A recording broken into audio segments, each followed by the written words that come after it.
ان میں کے اکثر نہیں جانتے۔ اور ان لوگوں کی نماز خانہ کعبہ کے پاس سیٹیاں اور تالیاں بجانے کے سوا کچھ نہ تھی۔ تو تم جو کفر کرتے تھے اب اس کے بدلے عذاب کا مزہ چکھو۔ جو لوگ کافر ہیں اپنا مال خرچ کرتے ہیں کہ لوگوں کو اللہ کے راستے سے روکیں، سو ابھی اور خرچ کریں گے، مگر آخر وہ خرچ کرنا ان کے لیے موجب افسوس ہوگا، اور وہ مغلوب ہو جائیں گے، اور کافر لوگ دوزخ کی طرف ہانکے جائیں گے تاکہ اللہ پاک سے ناپاک کو الگ کر دے اور ناپاک کو ایک دوسرے پر رکھ کر ایک ڈھیر بنا دے،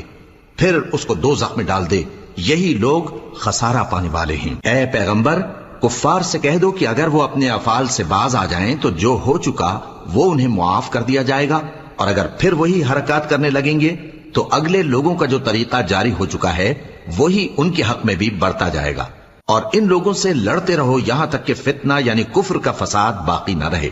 اور دین سب اللہ ہی کا ہو جائے، اور اگر وہ باز